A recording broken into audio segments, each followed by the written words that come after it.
Hello, everyone. Um, Thank you all for coming for this mini presentation this evening. So we'll be talking about how to conduct a systematic review. Um, I know that what we are planning to do is an umbrella review, but if we understand the basics or the principles behind conducting systematic reviews, then we can apply same while conducting an umbrella review. Umbrella review is known as the review of all reviews. So reviewing systematic reviews. So both umbrella review and systematic review follow the same basic principles. So um, today's our discussion will follow this outline. First of all, when we want to conduct a systematic review, we have to follow these steps. We have to apply these steps so that we can achieve our intended goal.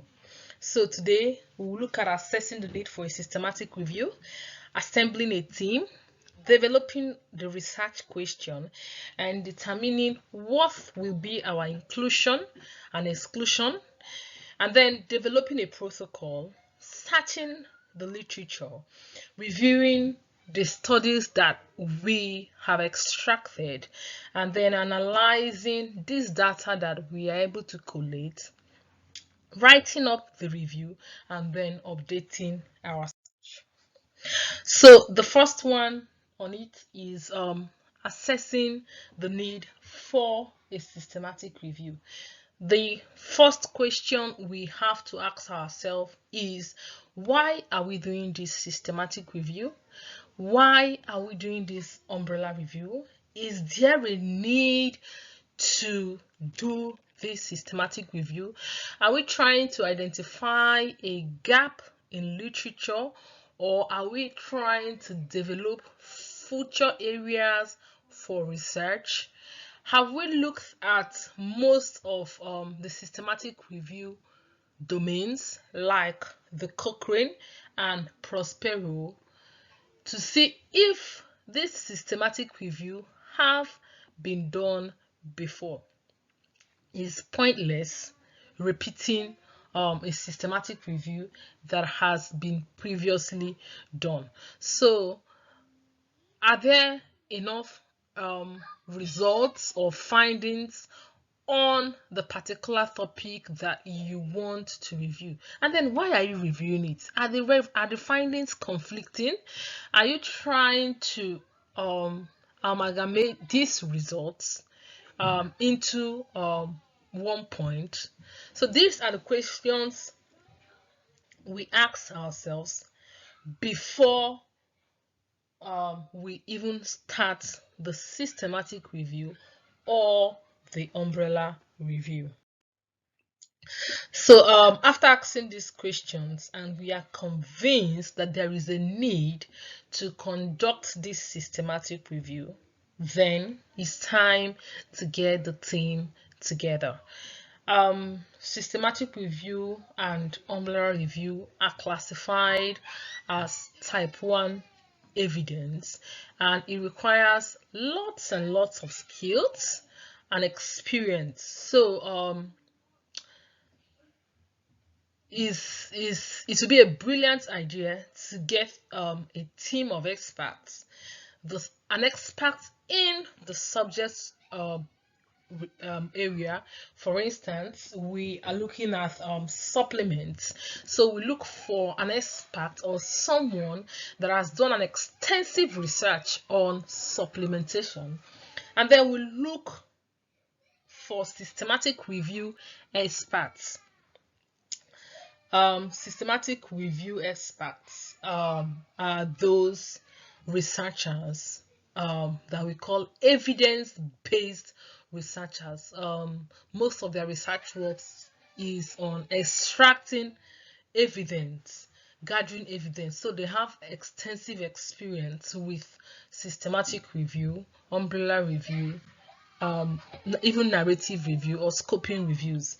And then we get search experts.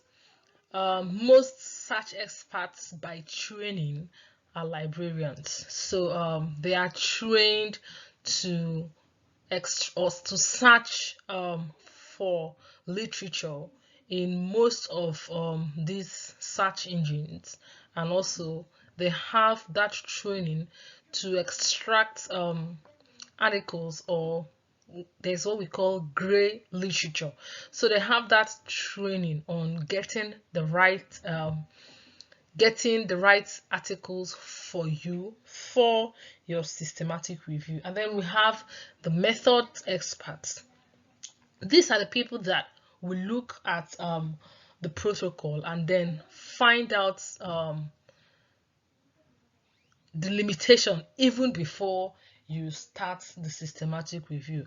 We call them the method experts. Now we have evidence-based method experts, clinical trial method experts, qualitative experts, and quantitative experts. And also, if our systematic review will involve extraction of quantitative data, then we need the guidance of statisticians. These statisticians will help us determine the odd ratios for the outcome of interest that we are looking at. So we develop the research questions. An example of a research question is in middle-aged males who are taking gabapentin, does gabapentin compared with placebo decrease pain symptoms? Now, whenever we are developing our research question, we use what we call the PICO. Some call it PICOs. The X there sometimes is there, sometimes we don't see there. Or we use the spider method to develop the research question. Now, PICO means, the P in PICO stands for patient or population of interest. What population are we looking at? Are we looking at adults? Are we looking at children? Are we looking at the elderly? When you say elderly, what is your mark of age? Those above 65 years? Or when we say adults, different countries have their different benchmark. Some countries tag a 16-year-old as an adult, while some countries tag an 18-year-old as an adult. So we state our population of interest. The I stands for intervention. What are you looking at? Are you looking at gabapentin versus, are you looking at gabapentin? And then the C stands for comparison. What are you comparing the gabapentin with? Are you comparing with another standard drug, or are you comparing it with a placebo? And then the O stands for outcome. We are looking at the effectiveness. Does this gabapentin promote pain, decrease pain symptoms? And then the S stands for study design. What study designs are you looking at? Are you looking at qualitative studies, quantitative studies, or are you looking at mixed method studies? For the spider method, the S stands for the sample, just like in PICOs. What sample are you looking at? The P stands for the phenomenon of interest or the intervention. The D stands for the design, the study design. The E stands for evaluation, and the R stands for research type. So when we usually use PICOs when we are doing systematic review using patients or humans, and we usually use the spider technique when we are looking at systematic reviews for non-humans.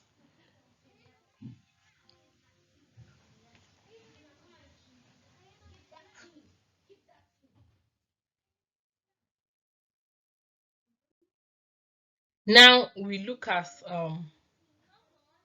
we determine the inclusion and exclusion criteria.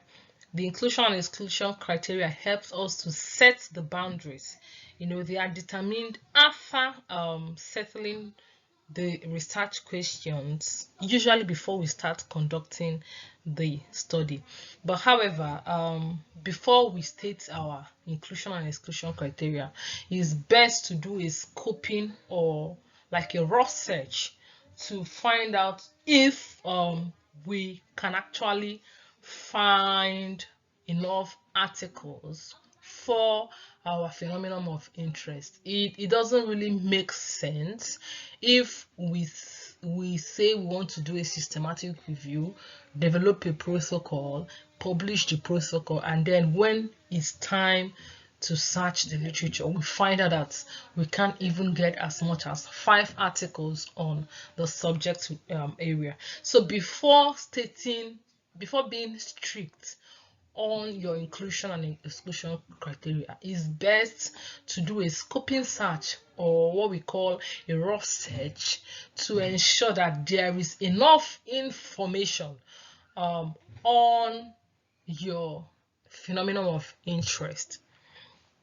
So our inclusion criteria states the kind of studies that we want to look at, and our exclusion criteria states the kind of studies that we will not include in our search. Now, some of the common inclusion and exclusion criteria are listed here. We have the dates. Are we looking at studies that have been published from 2000 upwards, or are we looking at studies that have been published from the inception of the database? So we have to state the date. We also have to state the exposure of interest. Are we looking at men that have received gabapentin? We have to state the geographic location of the study. Are we looking at studies that have been done in Africa, studies that have been done in Europe, or studies that have been done anywhere? We just want studies that have discussed or meet our research question. We also look at language. Of course, we don't want to spend time translating published manuscripts. So the universal language is English. So most times we want studies that have been published in English, so that we just go straight to see if the study meets the inclusion or exclusion criteria. It's pointless really to spend money and time translating a journal article, and at the end you find out that, oh, this article is not really what we need, or it's not discussing what we need. So we state the language. The language has to be universal for all members of the team. We also state the participants. Are we looking at studies that have been carried out in adults, family carers, children? We state peer reviews. Are we looking at articles or manuscripts that have been published in peer-reviewed journals? We have lots and lots of journals, millions and millions of journals, but then it's important to state where we are searching our articles from.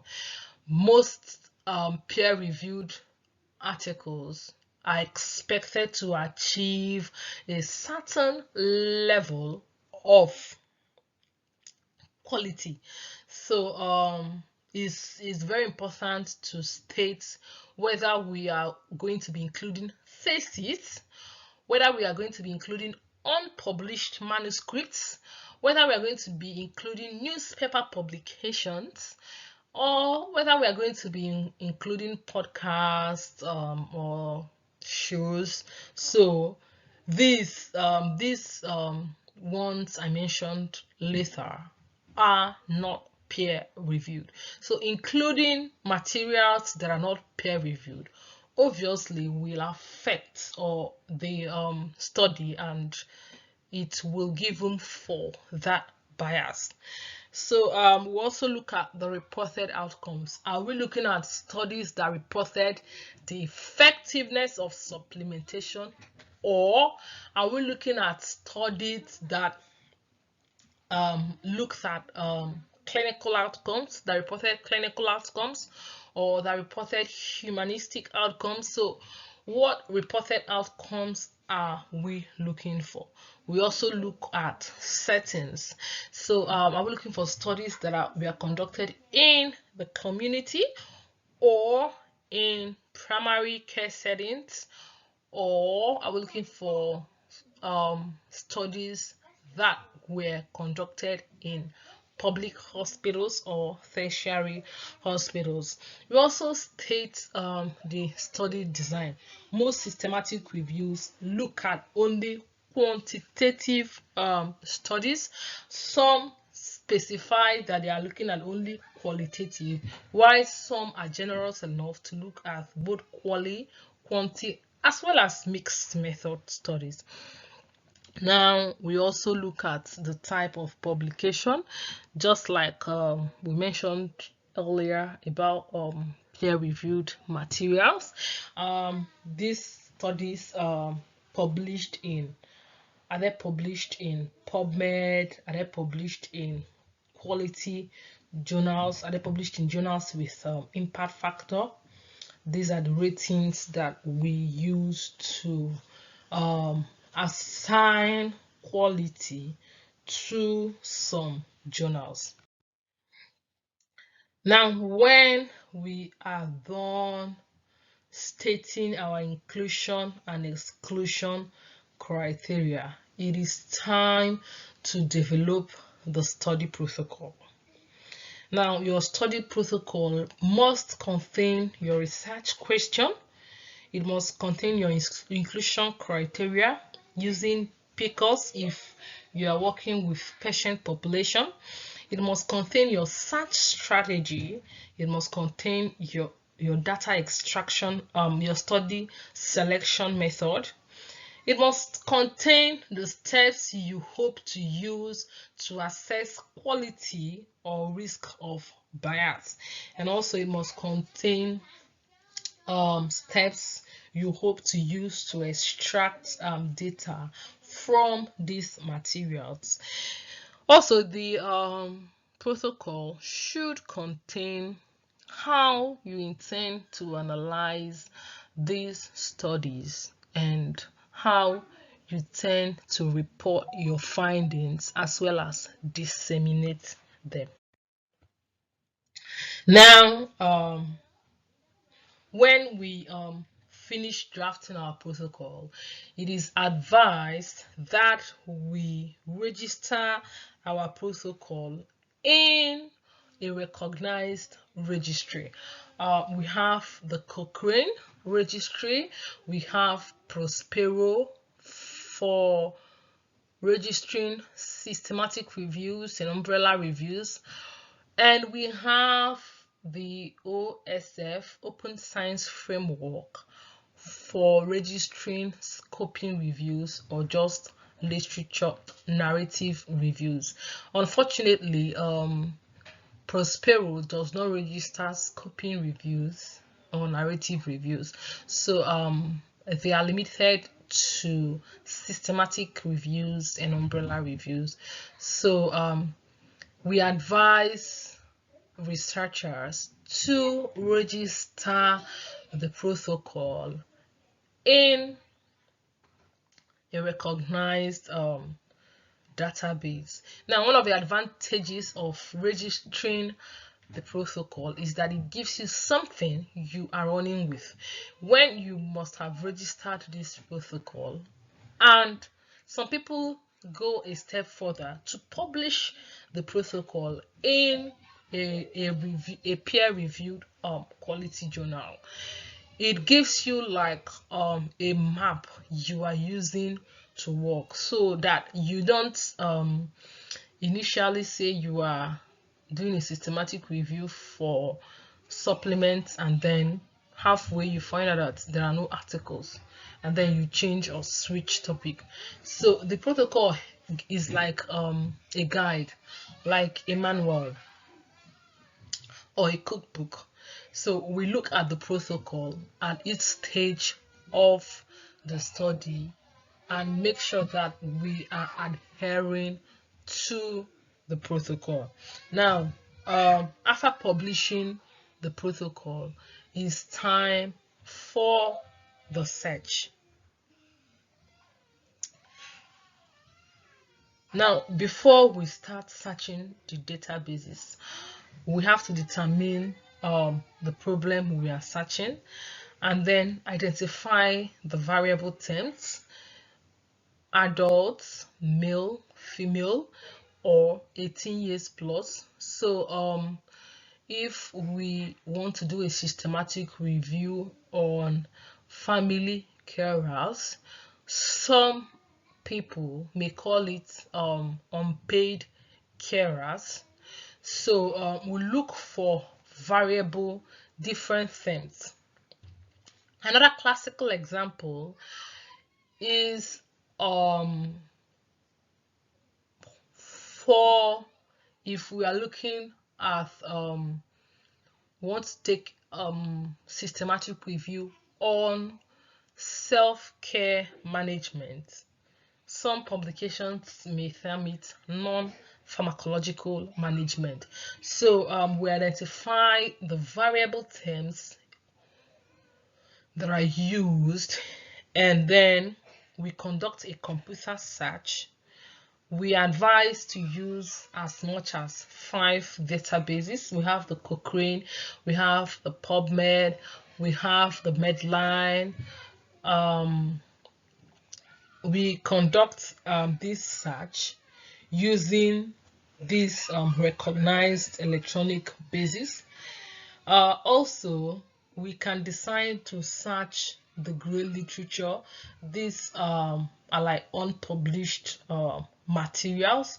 We can also look at theses that have been submitted in universities. Most universities in the developed world have a dump where their PhD students' theses are being submitted, and most of them are free access. So we can decide to look at these theses or other unpublished materials and then take out irrelevant sources and then print them out. But these days we no longer print, we just upload everything in the Covidence so that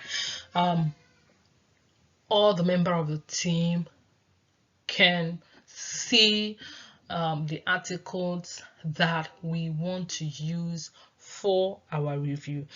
And then the next step is to retrieve these sources. Some of them are free access, some of them are not. Some of them you need an institutional subscription to access them. So you ensure that all these articles are accessible to every member of the team. Now, the next step is to review or screen the results. We have now identified the materials that we want to use for our systematic review, but then we have to review and check for quality. So we have standardized instruments that we can use to review for quality. There are lots and lots of them with different names. An example is the JBI, Standardized Critical Appraisal Instrument. It just have questions that you tick off. If the journal article meets each criteria, you tick them off, and then it has sort of an overall score. So we have lots and lots of quality appraisal instruments that are standardized. We have those that are specific for qualitative studies, we have those that are specific for quantitative studies, and we have those that we can use to analyze or appraise mixed method studies. The next step is to extract our data. Now it's good to have a template that we want to use for our data extraction to make sure that everybody is on the same page. So one of these template is the JBI data extraction form. It kind of tells you what and what to extract from these studies. You look at the year of publication, you look at the research questions, you look at study limitations, you look at areas for future research, and then you look at the study conclusion. So it's just like a spreadsheet that tells us what and what to extract from this study. And then we analyze our data. If the bulk of our data is qualitative, we just use descriptive method to discuss our findings. But if the bulk of our data is quantitative, then that's where the statistician comes in to look at risk of bias, to look at the odd ratios, and also to play some statistical stuff around the. Now it's time to start writing our systematic review. So we have to discuss using the template, data extraction template. We have to discuss our findings.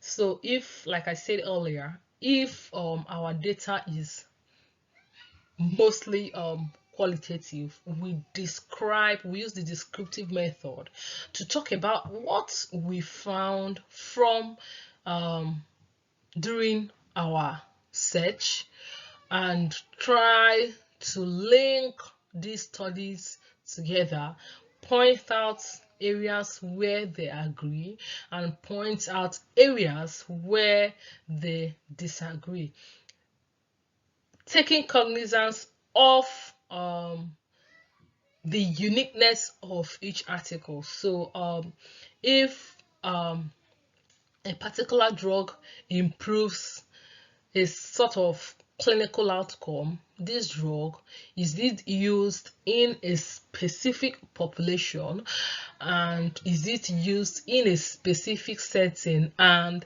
the people that it is being used for, do they have a certain level of knowledge?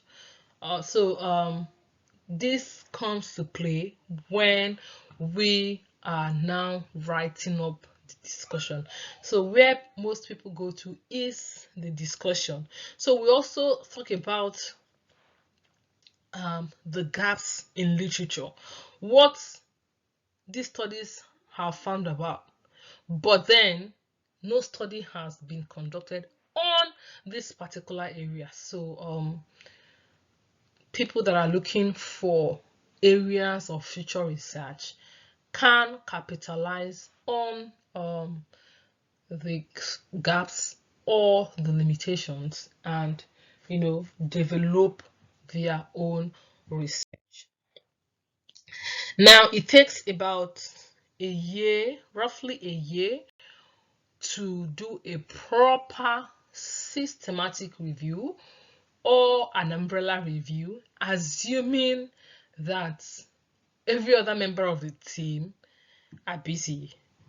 So what I mean is assuming that every other, like we said, devoting 1 hour a week to the study cannot produce the results in 6 months.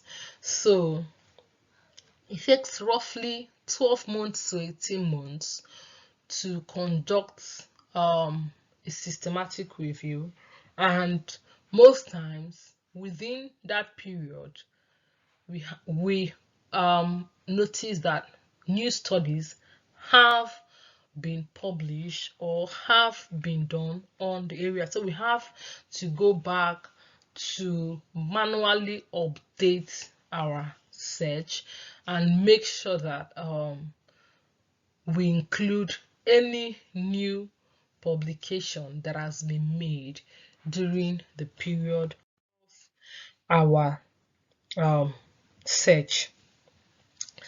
So these are some of the manuals that will come in handy when we want to conduct reviews of any type. The Cochrane Handbook for Systematic Review is very useful, especially when we want to conduct quantitative systematic reviews. And then we have the JBI manual. The JBI manual is elaborate and it discusses every other type of reviews aside systematic reviews. It gives an elaborate discussion on narrative reviews, scoping reviews, even umbrella reviews.